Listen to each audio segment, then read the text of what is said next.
And now enjoy this free JayZoModcast show.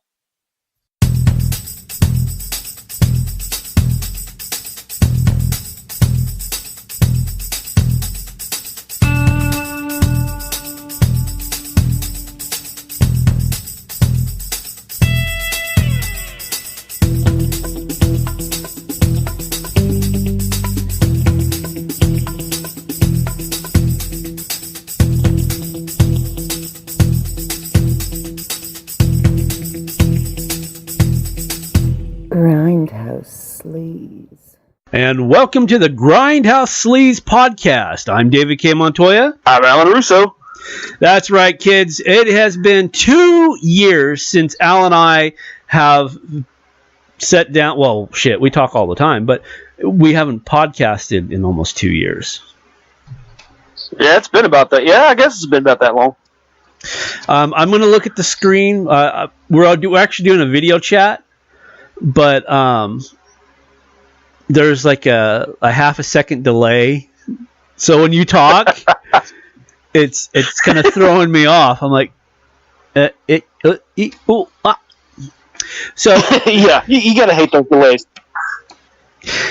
Yeah, and remember when we first for the listeners, because we've only done what? 3 podcasts total. We did 4. This is our 4th podcast because we did. Yeah, this will be our 4th. We did A Sea in Red. We did the very first episode with S80 Burbank. I was just listening to that the other day, actually, of what we think, and then we did 2 of Who's the Boss when we were talking about Body Bag and yeah. That's when I was actually. That's actually when I was out there. What, 5 years ago? God, it's been that long. We talked about... Yeah. Back then it was called Smash. I'm using air quotes here, kids, because some jerk-off went and stole the copyright from me. So now it's called American Smash, which is a comic book that we produced back in 2000. So a little bit of highlight for everybody that doesn't know us. I'm David K. Montoya. And I'm Alan Russo. And we've been friends since, March 2000. We've... Right at it, yeah. We were... We were both CNAs at Hillcrest in Prescott, Arkansas. That's what I was going to say. His accent is from the South. He lives in Arkansas. Where do you live now? Do you live in Hope, or do you live... No, I live in Nashville, Arkansas. So he's more suburban Arkansas. Yeah, I guess you would say that. Getting used to the country life, growing up in Florida, but hey. I was getting there. And we had both. Well, he's from Florida, I'm from California, and somehow we both end up in Arkansas at the same time. And we worked probably one of the shittiest jobs, and that is not a pun. I'm legitimately one of the shittiest jobs that a person could have as a certified nursing assistant, or what is that called? What was the nickname? Do you remember? Oh shit, I don't even remember. Cleaning nasty asses. CNAs, cleaning nasty asses. And that's it. And we were there, and it was kind of a humdrum job, and to pass... The place was a shithole. I was trying to be nice. And to pass the time, other than the fact that you were, 19, 20? Yeah, I was 19. And so that means I was 20, 22, roughly. Well, I was... You were almost 22. I was almost 22. And we're both young. We were both non-Arkansans. And we're both dudes. So we just started talking movies and became friends. So actually, it started off, we were talking wrestling. Was it really? Yeah, we started talking off about wrestling. And then it went into movies and comic books. And yeah, that's kind of when we hit it off, when we started talking about movies and comic books. But it started off, we were talking about wrestling. I'm I was trying to think because I think I was just getting back into wrestling. Yeah. But yeah, and then we started talking movies, and then somewhere along the line we're like, oh, we're both writers. Let's write. And we've written a movie script together. We've written several comic book scripts together, and we've worked together on various different projects. And even though I mean, we've done podcasts, we've done editing, we've done books. I mean, we've done it all. For reals. And at the same time, remaining the distance of like 1,400 miles apart. That's the trick, kids. Yep. It is exactly 24 and a half hours from my house to your house. Damn. So you got to remember, I did that drive. You did. When Lacey passed away, we made that drive out there. For the people that don't know us, there's a probability that this is a new show. We've been gone for 2 years, so we're going to be hitting new people. Yeah. I was married for almost 21 years. My wife passed away almost 3 years ago from complications of having our third child. I live in I was going to say small. I guess California standard, it's considered small, even though it's like 300,000 people now. Yeah, for California standards, it's small. So Russo. For Arkansas standards, it's freaking huge. I know.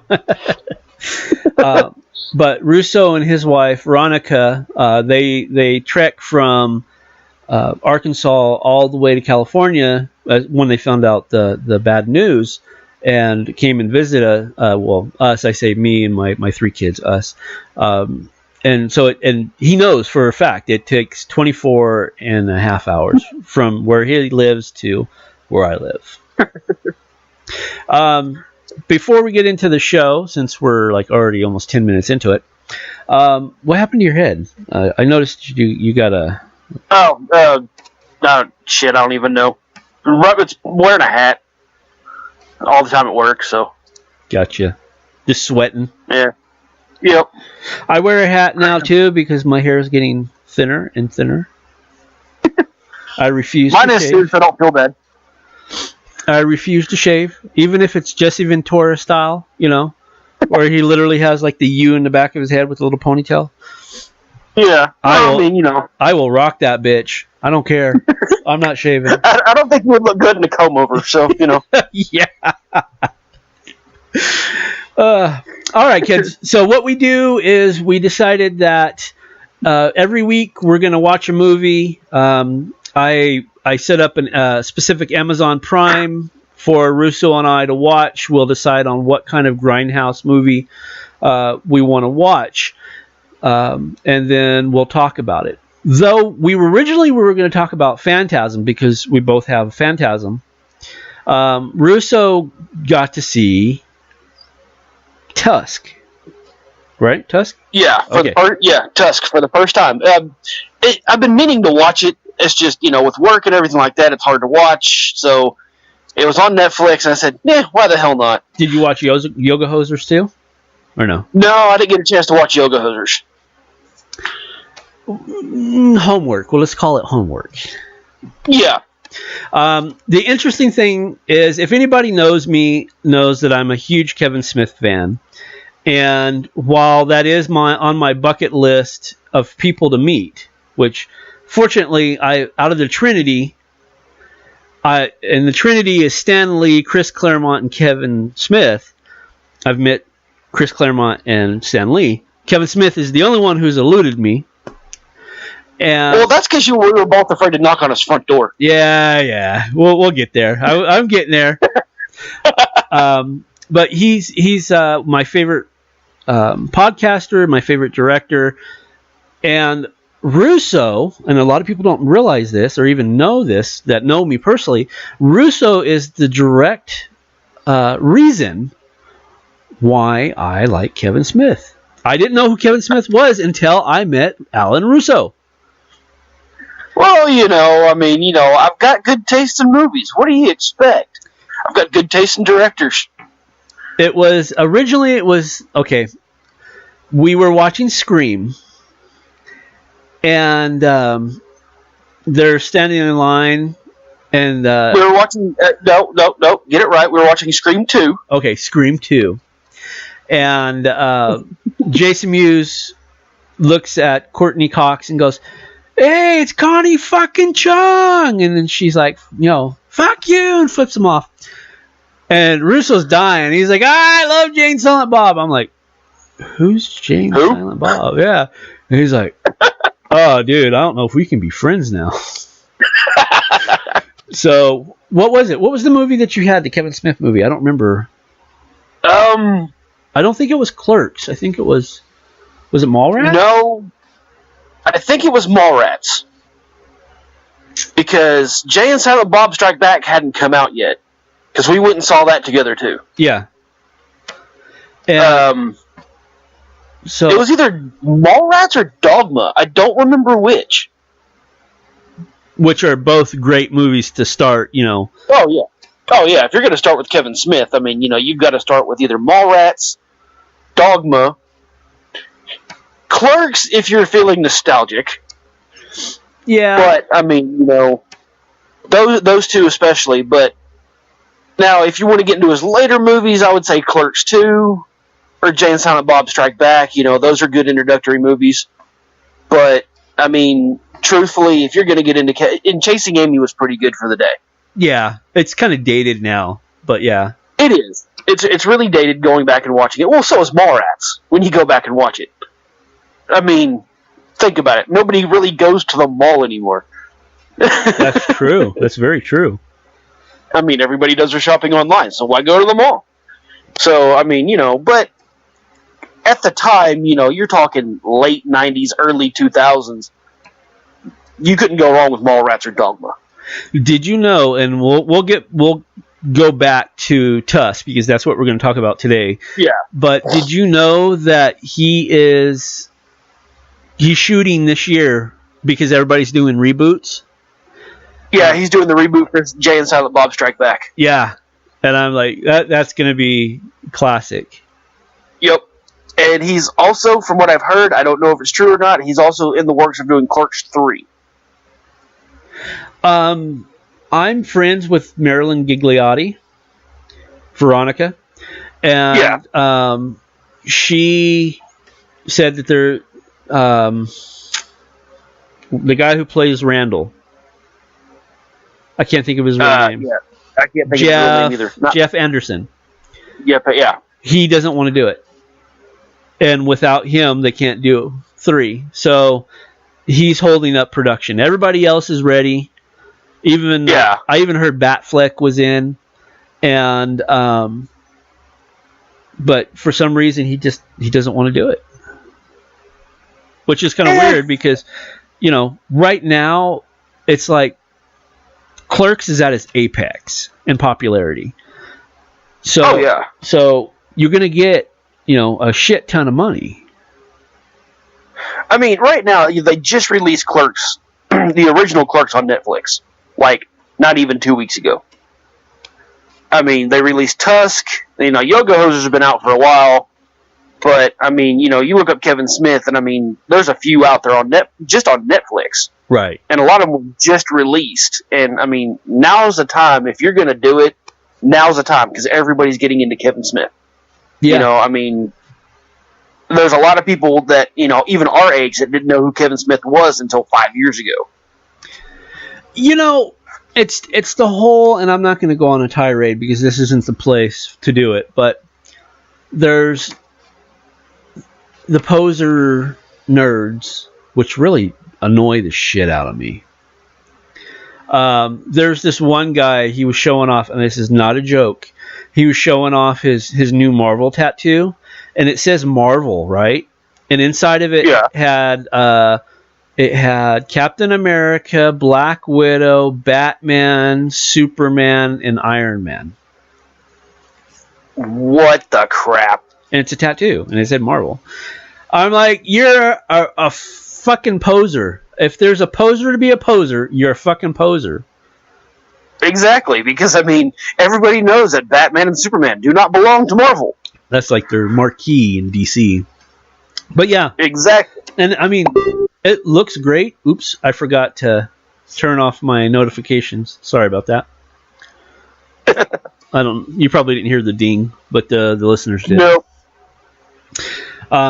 But yeah, so just everybody, and Russo knows this, because back when we were kids, and you have a birthday coming up. How are you going to be? 38. 38. I'm going to be 41. Oh, I am 41. I'll be 42. You are 41. You're 3 years older than I am, douchebag. But when we were kids, if you were called a nerd or you called somebody a nerd, those were fighting words. Get ready to fight. But now it's like a prestigious title. Oh, you're a nerd. Which still doesn't quite, set well with me. No. But the term nerd is stupid. I mean, it really is. I mean, just because you're smart doesn't mean you're a nerd. Just because you're into comic books doesn't mean you're a nerd. Just because you're into, comic book movies doesn't mean you're a geek. I mean, it's a term that's so dumb that it's ridiculous. The term nerd traditionally meant somebody that was book smart, straight A student, glasses, the pocket protector, socially awkward. Shirt. Yeah, socially awkward with the bow tie, and looked like he was going to a freaking, I don't know, MIT convention. Yeah. But now it's just exceptionally sociable to call somebody a nerd just because they're into comic books. Yeah. And which is kind of interesting because you and I were just discussing this not too long ago, is I always said I was a comic book nerd, but in hindsight, that's not really true. No, we were comic book fans. I think fan is more of an appropriate term than nerd. I mean, but that's all these millennials thinking that, nerd's a great term. It has nothing to do with the simple fact of what a nerd actually is. The nerd was just a word to make fun of somebody. Now, they use the, what's up, nerd? It's like a term of endearment. Yeah. I was thinking, this one chick popped into my head, and she's like, yeah, I'm a nerd. I'm like, bitch, you were a cheerleader. You were not a nerd. And she's like, I liked Indiana Jones. I'm like, bitch, you were a cheerleader. You weren't a nerd. And Indiana Jones, just because it was created by the same guy who created Star Wars, doesn't make you a nerd. Nope. So I mean, when you can actually tell somebody who shot first, Han or Guido, then you're a nerd. Yeah. Oh shit. So anyway, going back to where my original direction was, is that everybody's a nerd and everybody wants to clamor to the popular nerdist, yes, I said nerdist, direction or the fad, the nerd fad. And one of the things that, if you like comic books, if you like fiction, science fiction, if you like stoner humor, if you like 90s humor, 90s movies, independent movies, Kevin Smith is the one. He's the forerunner. And so, because he is essentially the guy who brought it all to mainstream, he's well known now, and everybody loves Kevin Smith. Of course. I mean, when Clerks came out in the mid-90s, or early 90s, I guess now, or it was about 92, 93. 94. When it first came out. Okay, that was close. But, when it came out, that was the epitome of, oh my god, my life and my job suck. Uh-huh. That was the whole point of the movie. He wasn't supposed to be at the store that day. It was based on Kevin Smith's actual life at the convenience store that he actually worked at. Right. That's where it was filmed. Yeah. And the whole point was, he was tired of doing the same old mundane bullshit day in, day out, and he wanted to make a movie about it. Maxed out his credit cards to do it. And now, it's movie history. Yep. Especially if you're a Kevin Smith fan. I wouldn't mind getting my hands on $27,000. I could make some things happen. Oh, yeah. I could make a few things happen with $27,000. I mean, creatively. Oh, yeah, I can too. That, or you could go and just take it all and go down to Vegas and get a really expensive whore. One of the two. Oh, shit. Well, quick trip to the Bunny Ranch, But so everybody is clamoring to see Kevin Smith movies, and if you haven't seen a Kevin Smith movie, this is one of those rare movies, because normally he, like I said earlier, he creates stoner comedies. That's what he's known for. But he decided to go and do a Grindhouse Hammer horror film, and it came out in 2014 or 15. 14, I believe. Was it 14? And it's called Tusk. Now, do you have like internet handy or anything? No, not handy. Damn. Okay. Zoe, my middle daughter, dropped my iPad Pro, and so I don't have an iPad. And we're talking on FaceTime, so I can't use my phone. I was just going to say, as far as like, finding out when it came out, because like I know Michael Parks, he played Mr. Tusk. And Justin Long, who was in Live Free, Die Hard, and he was the Apple in the Apple commercial in the early part of the 2000, early to mid 2000s. He was Apple, and he plays what's his name? Well, he's the he's the dude that actually he's the podcast Wallace, yes. And he becomes the Walrus, and then Haley Joe Osment from Sixth Sense. What did you think about that? He made his that was an interesting twist. I mean, he made it. His character was a great character. I'll give him that. He played a great part. And he's still a really good actor, even though he's not a kid anymore. As an adult actor, he's really good still. Yeah, I like the fact that they proclaim it to be his best friend, but he's still sleeping with his best friend's girlfriend. Yeah, that's some devious Hollywood shit right there. Oh yeah, but his best friend's also sleeping around on his girlfriend. So I mean, that's totally true. fair. That's true. Wallace was a douche. I mean, like class action. He even had the douche mustache. Yeah, he did. That 70s porn star mustache. Yeah. Let's see, who else was there? Jennifer had Johnny Depp. Yes, Johnny Depp was Guy Lapointe. And I don't know. Inspector. Did you notice that in the credits, it said Guy Lapointe as Guy Lapointe? It didn't say Johnny Depp. Yeah. And the reason they said that is because it would have affected his what is it? The guild, the Actors Guild.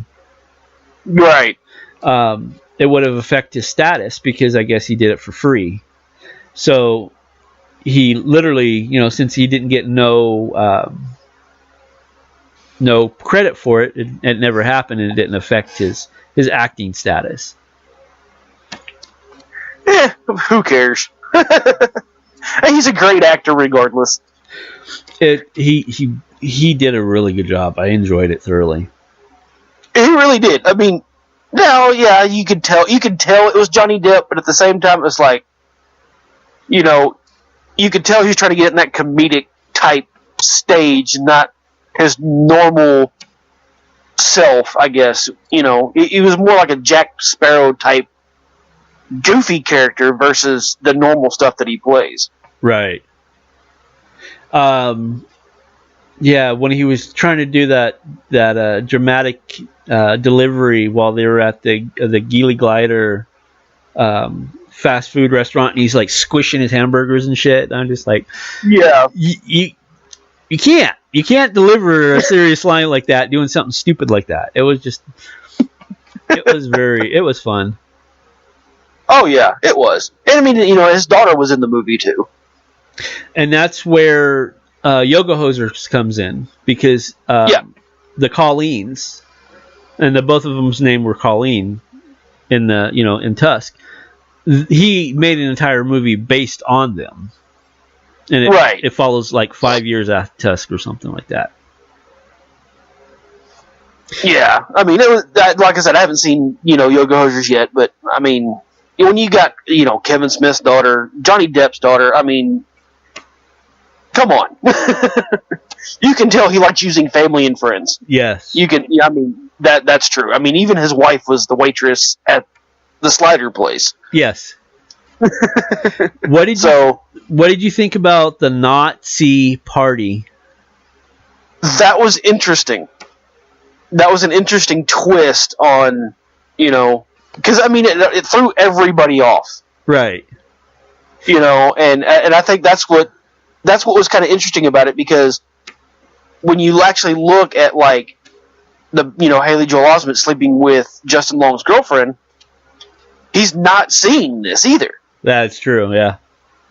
So that kind of made sense to call it the Nazi party, because nobody's seeing what's going on in the background. Well, nobody's paying attention. Well, that, and I was about to say too, and you just kind of covered it, is it wasn't Nazi, Nazi, it's not NOT hyphen CSEE, Nazi party. And that was just a pretty interesting. It was kind of, when they first said it, it was kind of an interesting foreshadow of the events to come throughout the rest of the movie. I mean, it was, I guess what I'm saying is, like, when you think about it, nobody is seeing what's going on behind closed doors all the way around. Right. What did you think about... okay, do you have a specific favorite scene? And I'll tell you mine in a minute. I don't really know. I mean, I don't think there's really like a favorite. When Michael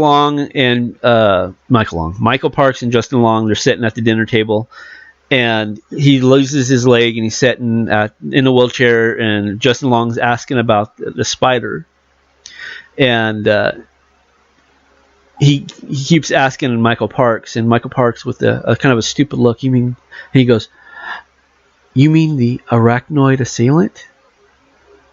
And Justin Long was like, "Yeah, tell me about it." And he goes, "Well, I guess you could call it itsy."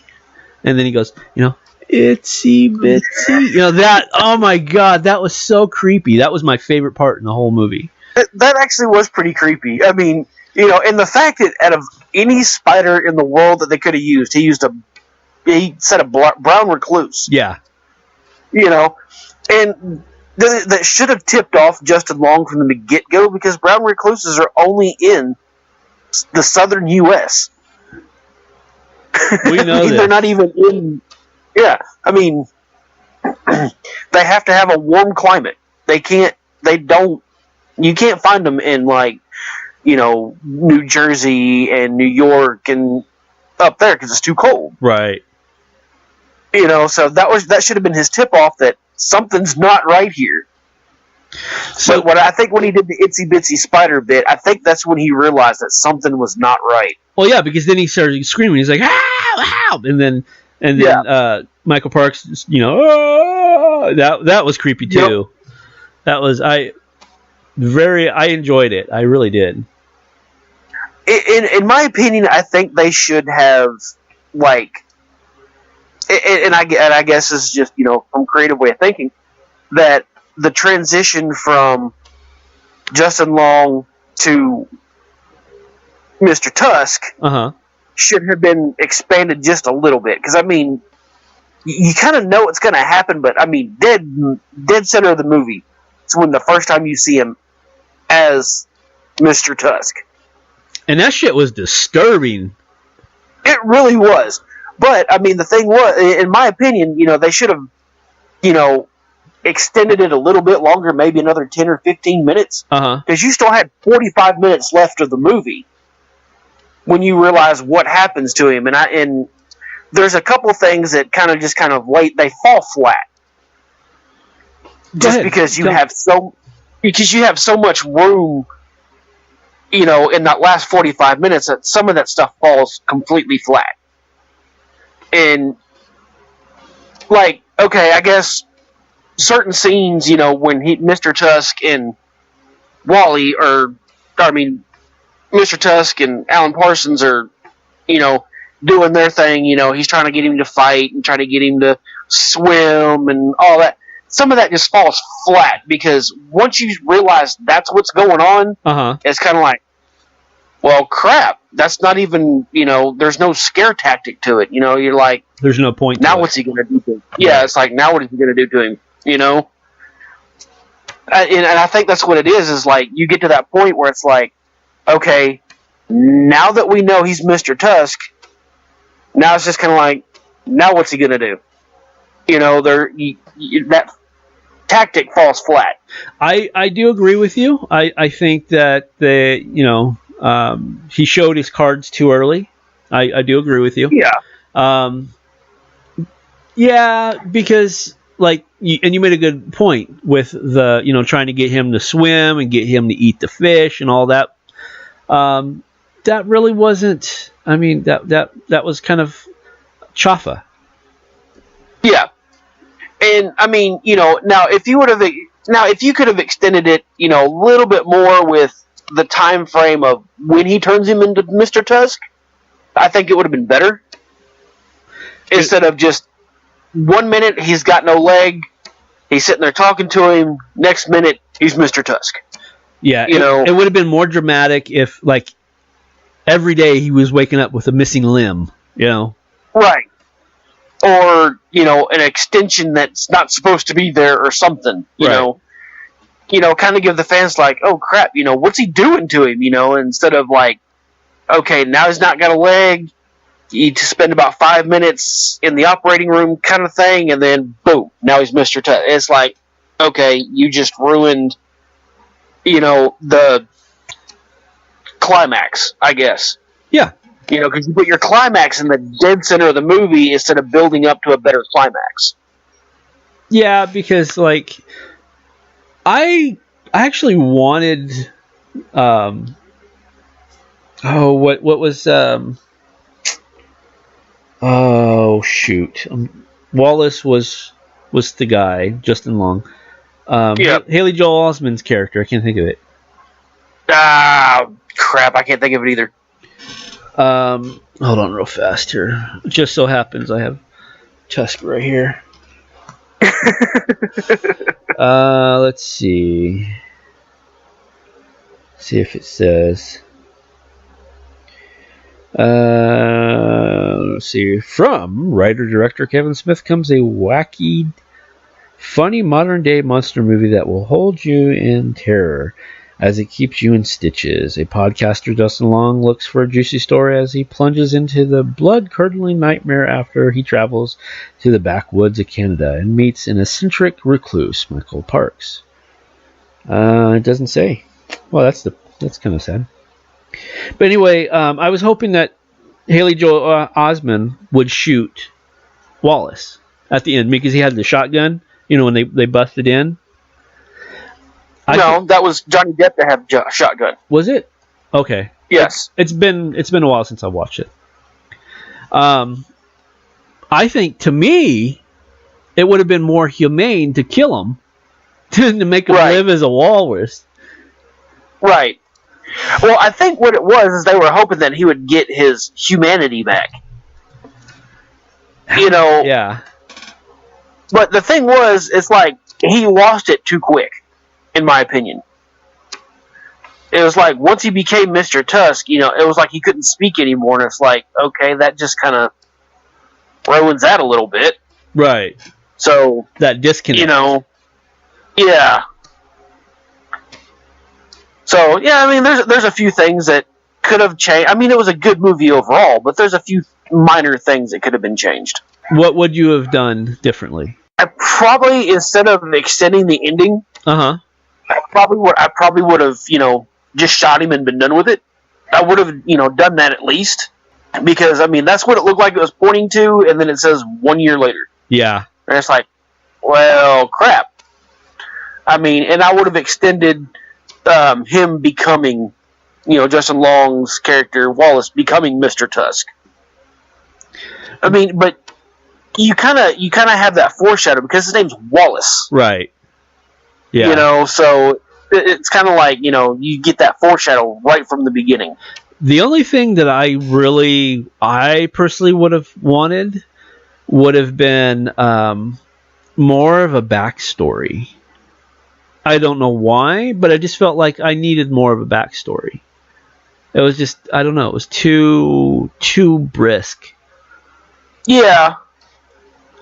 It was. I mean, there was really not a whole big, huge backstory. I mean, you know why he goes to Canada, but once he meets, Parks, it's like, okay, Parks doesn't really have a backstory. I mean, he does, but he doesn't. Right. It's kind of like, he doesn't, he just kind of explains that, with the shipwreck, and then that's when he met him, and that's pretty much the end of it, But why does he want to think that man can be a walrus? Why does he think that? And that's never really explained. Yeah, what's his drive? What's his purpose? Right. I mean, and, is it just because, he was real good friends with Mr. Tusk on the island, or what? I mean, and that just broke his mind, or, what's the deal? Right. And, like, yeah, because, I mean, okay, and this is that I'm kind of thinking about it more, that it's kind of like writing 101, actually, is you develop your protagonist and your antagonist, but part of it is you have to have a connection to your protagonist. Why do you like this protagonist? Or is it... Why do you hate him? Yeah, or is it an anti-protagonist? Is he a douchebag? And when he gets turned into Tusk, or Mr. Tusk, you're cheering. You have to build that foundation. Same thing with the antagonist. Why do you hate him? Or do you kind of sympathize with him because he's a crazy fucker? Those things were kind of missed. To a point, they were missed. I mean, you kind of get that point where it's like, okay, he's a womanizer. He doesn't treat his woman well. Crap like that. So he kind of deserved what he got. And I think that was kind of the whole point. Yeah. But at the same time, with her and Haley Joel Osment's character, it's like, why do you even care? If you're sleeping with his woman and she's sleeping with you, why could you could care less about this dude? Right. I mean, he's a douchebag. Why are you even going after him? He's just a douchebag. They could have left it at that. The only reason, and it was never, explained, it was just me filling in the blanks, is he was the paycheck. He's the guy that ran the podcast, and that's how, because he was saying he made X amount of thousands of dollars a year on advertising and the podcast and all that shit. So obviously, the partner's getting his cut, and because Wallace is missing, he's thinking, well, fuck, my free ride, my easy money is missing. Let's go find this guy before I have to go find a real job. That was totally just my interpretation. And it could be. I mean, and then plus his girlfriend too. It was the same thing with kind of with her. It's like, well, he's got all his money, so hey, why not? Because without him, going off and doing his thing, I can't sleep with him. She could still sleep with Haley Joel Osment's character, but yet, he's going to be this bum because he don't have a job anymore. He's losing his. So I mean, you got a point. And see, and that's kind of like when they were in the beginning, it was before the transition. He was thinking, nor was it? I think he'd already lost a limb, and he was just thinking back on it, was when they were laying on bed, and she was on top of him, getting ready right before he leaves, and she's like, take me with you, blah, blah, blah. And to me, I felt that she was just, the only reason she was with Wallace in the first place was because of the money. That was my way I saw it.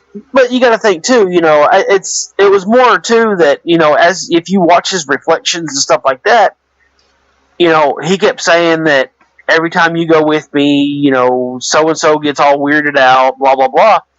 Well, that kind of, later on when you find out that him and her are sleeping together, that makes sense why he's like that. Oh yeah, that makes total sense. Right, because he's in love with her, she's in love with him, but she's also in love with Wallace, so, it makes for an uncomfortable situation all the way around. Right. But yeah, I just, I don't know, again, it was just my interpretation. I thought that she wouldn't even bother with him because he was such a douchebag. But since he's making all this money now, instead of dumping him, she stayed with him. And she's got a little side something to ease the pain, as it were. Yep, exactly. And, and I think that was kind of the whole point of, I think that was kind of the reason why the ending was the way it was, because it's like, they both show up, they throw him the fish, and they walk off together, and it's like, you got what you're supposed to get, you fucking dirty douchebag. Yeah. I think that's what that really was. I think that's the reason why he did the ending the way he did, is just to prove that, you were a douchebag, this is what you had. Karma. If you would have taken me if you would have taken me with you, you probably wouldn't be in this situation. Yeah, really. Would have been a whole different story. Right. So, and I think that was kind of the whole point. Never chase something that is just because there's money out there to be made, you don't need to be chasing it for a story when you've got a great thing at home. Right. That I am kind of curious though, and it was never mentioned in Yoga Hosers, is what happens to him. Does he just become what happens to the character? Right. That I know you couldn't make a movie out of that, but it's just a mention. Well, I mean, you got to think. They put him in that aquarium type thing place, so I think. Yeah, so I figured he just eventually just died. Or that's where he or that's where he stayed. Just right there. So lived another 40 years as a walrus. That, oh my god, that would have been horrible. Oh no. Yeah, but I mean, if your mindset's already a walrus, I mean,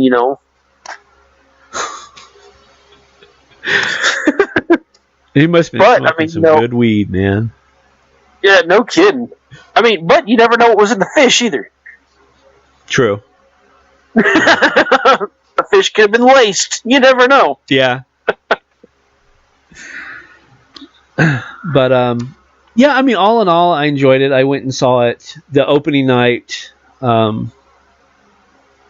was kind of disappointed because I guess I screwed up because they said that he tweeted, whoever shows up on opening night, take a picture of your stub and we'll put a thank you in the credits. And I guess I sent it to the wrong person because I was looking for my email, because that's all I did was he just put email addresses. And mine wasn't in there. I was like, damn it. But I enjoyed it. It was there wasn't a lot of people there, which is interesting because there's so many people up here in the high desert. I figured there would be at least 100 of them, but no, I don't think there was maybe 15, 20. Well, I mean, you got to think though, it's not your typical Kevin Smith movie either, so they were probably turned off at that, just for that fact alone. True, very true.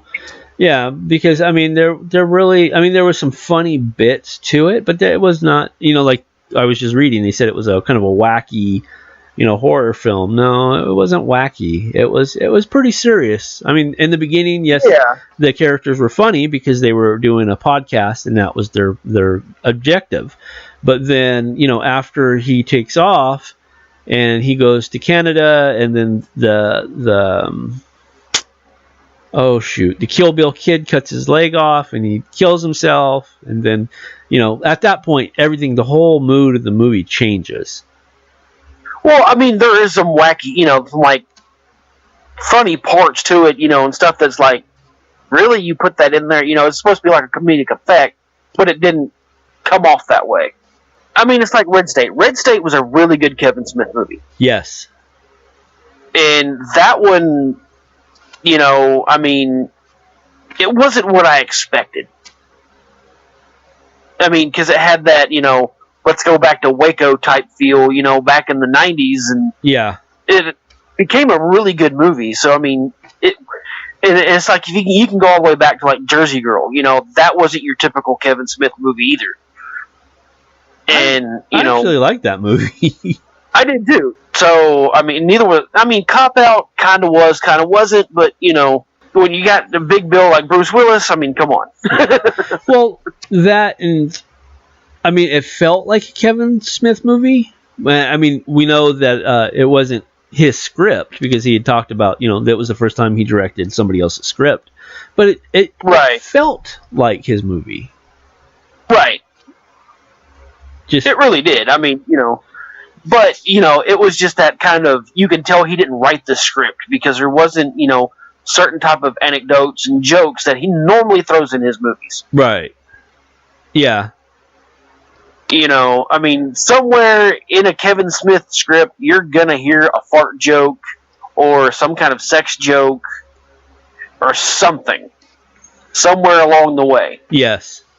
Or something about, this weed is shit, something about weed. Somewhere along the way, there's going to be something about weed, sex, or fart jokes. And that's Kevin Smith. I mean, but you got to think. When you're looking at a good Kevin Smith movie, that's what you're expecting. One of those, and you don't expect not having that in there, and that's when you can tell that Cop Out wasn't his script because it didn't have some type of joke like that in the script. What did you think about Zach and Miri making porno? What do you think about that? I thought that was hilarious. I mean, that you could tell was a typical Kevin Smith movie. I mean, beginning you're like, really? I mean, the ending was a twist. I wasn't expecting the ending, but the rest of the movie, I was like, okay, you've got Star Wars jokes, you've got, ass jokes, you've got weed jokes, you've got, everything. Sex jokes. Yeah, it's pretty much everything all the way around. Got black jokes, it's your typical back to the old school Kevin Smith, like Clerks, Clerks 2, Mallrats, Dogma, Jay and Silent Bob Strike Back. It's back to that traditional type movie, and then it's like, wait, why did he end it like that? Right. And for that, I think that was, I mean, because it was a commercial failure. Yeah. And he talked about it on his podcast. He was really depressed because it made like $2 million opening or something like that. Or not even $2 million. I don't remember what it was. But personally, I think it was one of his better movies. I really do. Well, you got to think, Kevin Smith more has an underground following than mainstream. True. I mean, most of his fans are underground fans. If you don't know anything about the podcast, if you don't know anything about his older movies, if you try to, Kevin Smith is one of those that, like, I guess what you would say is he's unpredictable in the way he does his movies, but they always come out great at the end. Yeah. Yeah. It's always got that Kevin Smith type feel. Now, there are times where it's like, okay, he's dragging this out. This is getting boring, and then he snaps right back out of it, Right. And I think that's a great thing, the way he does his movies like that. And that kind of worked that way with Tusk as well, because there was some points where it was getting really slow. Yep. And then it just kind of snapped and popped to something else, and it picked back up. That's almost to be expected from a Kevin Smith script. When they were driving around, asking people if they'd seen Wallace, and you're like, okay, this is kind of the conundrum to it. And then they're like, the Nazi joke, Nazi, they pop in, okay, ha ha, that kind of peaks up the mood, the pacing. That's what I was trying to think of is the pacing to Kevin Smith. It's very him. It slows down, but it picks up, and it slows down, picks back up.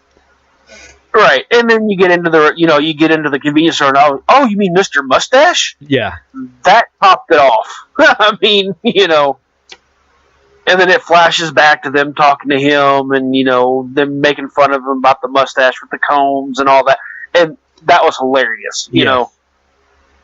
That felt like Kevin Smith. Yeah, that's your typical Kevin Smith, though. You're all of a sudden it's like, okay, you're getting a serious mode, and then it's like, let's do a joke. Let's lighten this mood a little bit, make people laugh. Yes, yeah, and so what would you say? Let's do what? You want to do a 10-star or 5-star rating system? We really haven't even talked about this, so. Yeah, I'd say we do a 5-star rating system. A 5? A 5? A 5. Okay, so out of so what? Half a star being super crappy, 5-star being the best thing ever made. Where does Kevin Smith Tusk fall? I would probably say about a 3.5. Okay, yeah, I would agree with that. About 3.5. It was very enjoyable. It was enjoyable. It wasn't crap. It wasn't the best thing I've ever seen, but it wasn't crap. So, kind of falls in the middle. And visually, as cinematic portrayal, I guess I could say, it looked beautiful. It was just like some of the best shots that he's ever taken. Oh yeah. The makeup and all that, you actually thought that Wallace was a walrus. You could feel that he was Mr. Tusk. It didn't feel like plastics and latex, foam rubber and all that. Yeah, and latex and all that. It didn't feel that way. He really made him look like somebody did that to him. Yeah. So yeah, it was enjoyable. I'm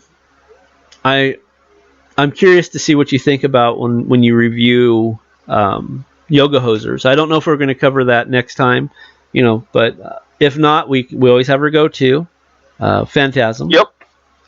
Yeah.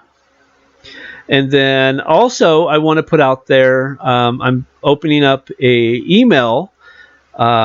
And it is Grindhouse Sleaze at JayZoMon, JayZomon.com. And let us know what you guys want to hear us talk about. As long as it's in that Grindhouse 80s sleaze, the Nightmare on Elm Street, Friday the 13th, Halloween, I'm open up from anything from the 70s through the 90s. Yeah.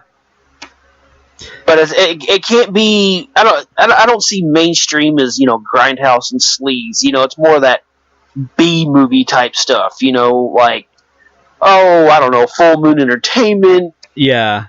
Something like that. Something that wasn't made to be mainstream. You like Scream, that was made to be mainstream. Right. Nightmare on Elm Street was not. What was it? I just went on the binge and I just watched like almost all of them. Shoot, what was it? The camp one. I can't think of it. Sleepaway Camp. Sleepaway Camp. Yes. Something like that. Yeah. I went on, what was it? It's been a few months now, but I literally just went on Amazon and spent like a stupid amount of money and watched them back after back after back. There's quite a few of them. And they didn't get no better. But you didn't realize, you've never heard of it until I told you something about it. So, well, I knew of the first one. I didn't know there was a second one. Oh, there's like 3 or 4 of them. Yeah. Yeah, there's quite a few. I had heard about it, but I never actually sat and watched it until you were talking about it. And then I went ahead and watched it, and I was like, oh, dude, didn't see that, Andy. Yeah, I mean that was one of those good ones, though. I mean, that's but I like movies like that. Mainstream horror movies, they're great, but at the same time, I like that trashy crap. Yeah, it's fun. It is. I mean, you can go back to, all right, and a lot of people have done this on, certain websites, stuff like that. They compare, like, the movie The Burning. I don't know if you've ever heard of it. Sounds familiar, but I'm pulling a blank. Okay, well, a lot of people compare it to Friday the 13th. Okay.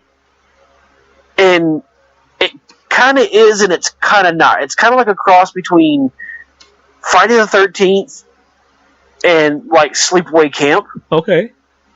It's a really interesting movie. It's got Jason Alexander in it. Really? Okay. From Seinfeld. Yeah. Yeah, it was one of his first movies. Huh. And it's got a couple other bigger actors. It came out in like 81, 82, something like that. And it's interesting to say the least. It's not what you it's kind of like what you don't you don't really expect it. I don't know, it's weird. I watched it because I saw it on a suggestion on a Facebook Facebook page. And so I went and watched it. I was like, that's actually pretty good. And it's called The Burning? The Burning. Okay, I'll have to find it. It's you can actually watch it on YouTube. Oh, really? Yes. Even better. For free. Yeah. We're all about free here. And and then of course you've got your classic zombie movies that you can who can ever go wrong with a zombie movie? Yeah. Yeah, maybe. But I think that's a topic for another day. Yeah, I was gonna say we could talk another hour on zombies easy. I think the other day, just chit chatting. I think we talked like an hour and a half just on George A. Romero and movies, and then we do that. Just zombies in general. All right, folks. Before we close up shop, I want to thank everybody for coming in to the JayZoModcast podcast network. We have been gone for a while, but now we're back, and we are slowly putting things together. And kind of stick around. I think I haven't decided completely yet because I have to rebuild the website. So I'm thinking about taking this podcast and uploading it to YouTube so people can listen to it now while I'm building the website. Yeah, we'll see. So just kind of keep your ears out there. Anything you want to plug or anything special? No, not good. Nope. I mean, we'll see y'all next. I guess we'll talk to y'all next time. I mean, right now it's just, shoot us an email. We'll watch it. You'll get our opinion, and we won't bullshit you. If we don't like it, we will definitely let you know we don't like it. Yeah, exactly. Because we're not going to bullshit. I mean, it's going to be our true opinion. I mean, we're going to tear it apart. That's what we do. And which could possibly be a longer episode because we're really, when it comes to something we don't like, we're really methodical at the dissection of the, it'd be like, yes. Did you notice that they used fluorescent lights instead of casting lights? How dare them? That kind of shit. Right. Or the simple fact that you can see a wire when you're not supposed to see a wire. Yeah. Something stupid. Yeah, we would definitely tear it apart. All right, kids, that's it for this week for the Grindhous Sleaze. Grindhous. That was completely That was wrong. Yeah. I don't know where that came from. Oopsie. Sorry, kids. Yeah, make me feel stupid. Anyway, for this week, for the Grindhouse Sleaze podcast, I'm David K. Montoya. I'm Alan Russo. And we'll see you next week, kids. Bye.